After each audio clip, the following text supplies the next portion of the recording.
tout le monde, re-bienvenue à Admission Générale pour cette deuxième portion de la saison. Et aujourd'hui, j'ai le plaisir de vous présenter mon grand ami et collaborateur pour cet épisode et le prochain, Félix Lahaye. Bonjour tout le monde, merci de m'accueillir dans l'Admission Générale. Jérémy, c'est fun. Où est-ce qu'on est aujourd'hui, Félix? On est au Théâtre Denis. Aujourd'hui, Jérémy, on est au Théâtre Denis Pelletier. Dans l'Est. Dans l'Est, le plus à l'Est, loin dans l'île de Montréal. Ça me prend une petite maison. On est ici. Hop.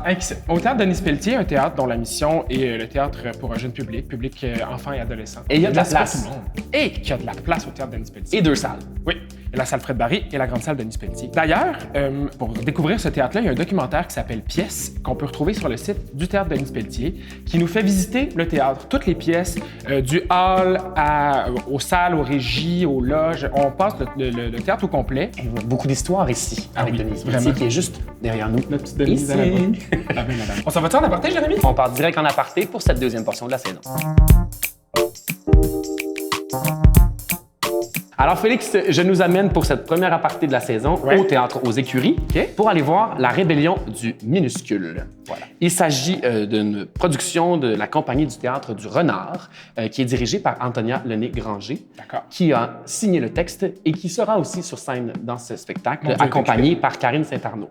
Alors, on se retrouve aux Écuries pour une proposition où la science est à l'honneur. C'est du théâtre d'objets.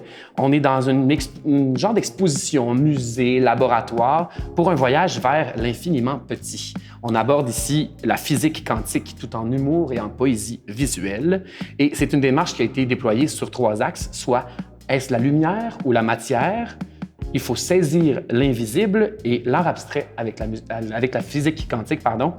Donc, beaucoup de réflexions, à la limite un petit peu de philosophie. On pense aussi qu'est-ce qu'on peut reconnaître comme thématique scientifique, économique. On réfléchit à toutes ces questions par rapport à la physique quantique tout en le faisant au théâtre et en humour. Avec des objets. Avec des objets. Intéressant. Mais cette gang-là, ça fait longtemps qu'ils sont aux Écuries, non? Exact. C'est un accueil de luxe sur 3 ans qui a reçu la compagnie du Théâtre du Renard. Et donc, c'est l'aboutissement de cette recherche. Wow. Recherche qui a été faite aussi, il faut le dire, avec une consultante scientifique qui a accompagné la démarche de création. C'est Stéphanie Jolicoeur, qu'on peut voir aussi à Télé-Québec souvent, qu'on entend aussi à Radio-Canada, et à la radio, et qui a aussi déployé un podcast. Donc, il y a une thématique de art et sciences qui se rejoint dans cette équipe et qui nous amène à avoir beaucoup de créateurs qu'on a revus dans d'autres situations. Nicolas Letarte-Bersianic, qui fait la conception sonore, est un multi-instrumentiste, bruiteur, qui joue de la scie de façon professionnelle et qui donc nous amène probablement dans une composition sonore étrange et dans l'abstrait de la physique quantique. Je trouve ça vraiment intéressant comme collaboration. Il y a Véronique Poirier à la scénographie aussi et à la conception du personnage marionnettique, nous dit-on. Alors, à découvrir sur scène. Et puis, à la lumière et à la régie, c'est Mélanie Wissel qui accompagne les 2 interprètes sur scène. Donc, vraiment, quelque chose de très intéressant à aller découvrir aux Écuries. Ça ne dure pas très longtemps, c'est du 18 janvier au 27 janvier. Bon, on va faire ça, on va faire vite, on va se procurer des billets. On va se procurer des billets et je vous invite à le faire en grand nombre. C'est aussi une production qui fonctionne sans subvention pour cette diffusion en janvier. Alors, allons soutenir de l'art audacieux. Et Félix, où est-ce que tu nous sors pour cette première fois? Oh! Je suis bien excité. Je vous amène au Théâtre du Rideau Vert pour la pièce La Machine de Turing, mise en scène par Sébastien David. C'est un texte de Benoît Solès, un Français, qui s'est inspiré de la pièce Breaking the Code de Hugh Whitmore et qui est aussi basé sur Alan Turing, The Enigma de Andrew Hodge. Donc, il y a bien du monde qui a travaillé là-dessus. Maryse Varda a adapté le texte. Donc, c'est ça. Le texte là, est passé par plusieurs mains. Tout le monde y a mis du sien. Fait que ça va être assez riche. C'est une pièce qui raconte l'histoire de Alan Turing, un mathématicien britannique qui a participé à la Deuxième Guerre mondiale en brisant le code de la machine Enigma, qui était une machine des Allemands pour crypter des messages. Donc, vraiment participer à la victoire de la Deuxième Guerre mondiale par les Alliés. C'est un personnage super important de l'histoire. Il y a une distribution superbe dans cette pièce-là. C'est Benoît McGuinness qui interprète Alan Turing. Première collaboration entre Benoît et Sébastien. Ça va être intéressant d'aller voir ça. Accompagné de Gabriel Cloutier, de Jean-Moïse Martin et d'Étienne Pilon. Une petite distribution de 4 personnes, 4 boys qui vont nous faire ça. C'est à la scène du Rideau Vert. En mathématiques. On est en thématique science, gros cerveau, là. On est dans quelque chose de complexe. Nos 2 apartés sont là-dedans. Ben, je pense qu'on dans la nouvelle année, on a comme l'énergie pour se poser ces questions-là. Je pense que le cerveau est comme vierge de cette nouvelle année, fait que Allons-y. La pièce, par contre, dépasse les cadres du récit d'espionnage. Alan Turing, c'est un héros national qui a été forcé au silence, un citoyen persécuté à cause de son homosexualité. Oui. Ben parlons-en. C'est ça. OK, je vous fais le synopsis de la pièce. Yes. Alan Turing, c'est un personnage plutôt lunatique, maladroit socialement, obsédé par les détails, un bon mathématicien classique. Et en 1952, l'époque à laquelle la pièce se déroule, le mathématicien et chercheur est cuisiné par un inspecteur de police après avoir porté plainte pour un cambriolage. Ça commence de même. Puis à travers cet interrogatoire-là, on va comprendre son histoire, la découverte qu'il a faite, mais son histoire personnelle à lui aussi. L'équipe de conception de cette pièce-là est super intéressante. Linda Brunel au costume, qui a déjà travaillé souvent avec Sébastien David, qui a une démarche interdisciplinaire qui met en relation le théâtre, la performance, les arts visuels dans ses costumes. Une femme formidable avec laquelle j'ai eu la chance de travailler. Mais oui. Aux éclairages, David-Alexandre Chabot, qui aime explorer la dramaturgie, les conventions des arts de la scène, un homme formidable aussi. Et à la musique, Antoine Bédard, artiste touche-à-tout. Sa musique est rêveuse, incite à la contemplation. Puis moi, j'ai eu la chance de jouer dans ses musiques. Puis il y a vraiment le tour de nous amener dans un univers, d'embarquer le public, les acteurs, tout le monde, dans une genre de vrai. C'est super beau, c'est vraiment doux. C'est envoûtant, non? C'est envoûtant. J'ai vraiment hâte de voir ce que ce trio-là va réaliser, avec aussi, à la scénographie, Francis Farley-Lemieux, à l'assistance à la mise en scène, Jean Gaudreau, et à la vidéo, William Saumur. Pour les coiffures et maquillages, c'est Justine Denoncourt-Bélanger. Donc, on va voir ça au Rideau Vert. Ça se passe du 24 janvier au 24 février. Grande équipe, grand moment. Ouais. Allons-y. Ben oui, faut voir ça. Et on s'en va compléter le calendrier dès maintenant. Cette semaine, on part ça au théâtre chez Duceppe. Yes. Pour la pièce Chimérica, c'est un texte de Lucy Kirkwood, traduit par Maryse Varda et mis en scène par Charles Dauphinet. C'est un immense succès britannique qui a gagné l'Olivier de la meilleure création.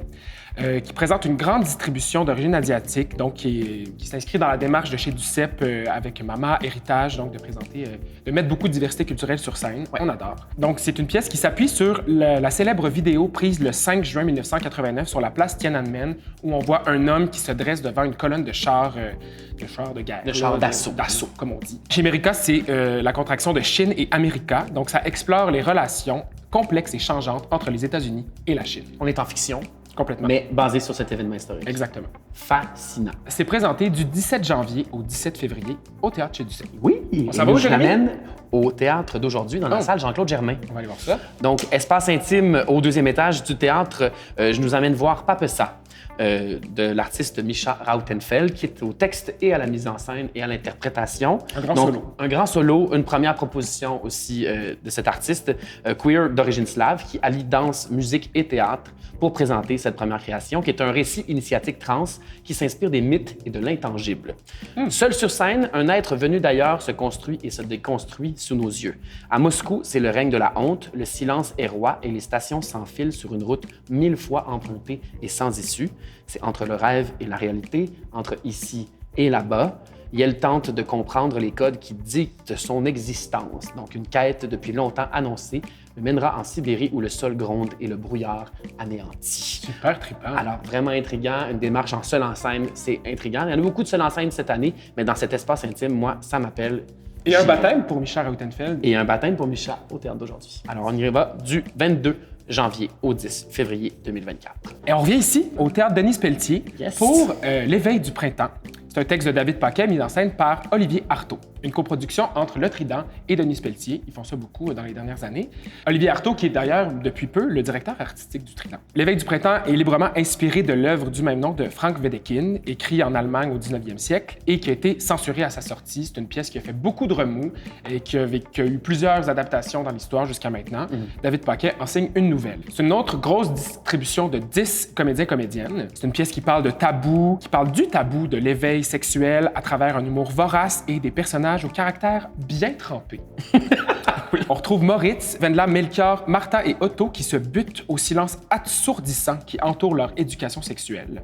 Leurs fantasmes peuvent-ils être criés au micro de la radio étudiante, assumés en plein jour? C'est ce qu'on va voir. D'ailleurs, c'est 14 ans et plus cette pièce-là parce que ça aborde une sexualité positive, la diversité sexuelle et de genre et le suicide. Et le suicide. On est là-dedans. Pièce quand même difficile, mais intéressante à remettre en scène. Je serais curieux de voir l'adaptation David Paquet. C'est présenté du 23 janvier au 17 février, ici même, au Théâtre Denis Pelletier, dans la Grande Salle. Oui! Et je conclus notre calendrier avec Membrane au Prospero. Oh! Dans la Grande Salle du Prospero, c'est Cédric Delhomme-Bouchard qui nous arrive avec une proposition qui est en fait l'adaptation du premier roman de science-fiction queer écrit en langue chinoise. Oh! C'est Rebecca Deraspe qui a adapté la traduction de Gwenaëlle Gaffric de ce roman.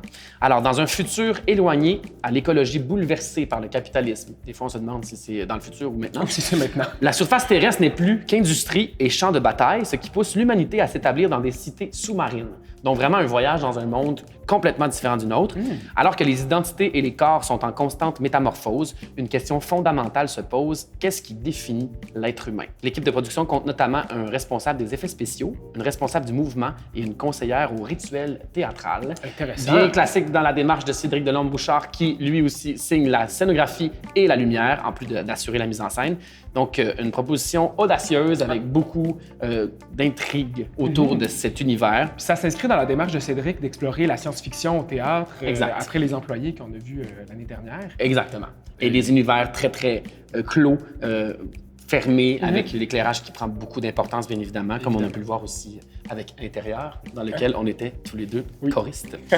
Petit flashback. Mais voilà. On voit ça quand, Jérémy? Du 23 janvier au 10 février, chez Prospero, Membrane, de Cédric Delhomme-Bouchard. Ça fait le tour! Ça fait le tour de notre calendrier. Hey. Faut dire aussi qu'on avait déjà commencé le calendrier du mois de janvier à l'épisode juste avant les fêtes, parce que là, on manque de temps, puis on veut des vacances de temps en temps. Ça, c'est bien dit. Alors voilà, ce qui conclut notre épisode pour cette semaine. On se retrouve dans 2 semaines pour le restant du calendrier de janvier, février à peu près. On est aux 2 semaines. Vous pouvez nous suivre sur les réseaux sociaux, Facebook, Instagram, YouTube. Pour la version intégrale. Merci, Jérémy, de m'avoir accueilli. Ben, reste avec nous un peu, là. À bientôt. Merci. À bientôt. Salut.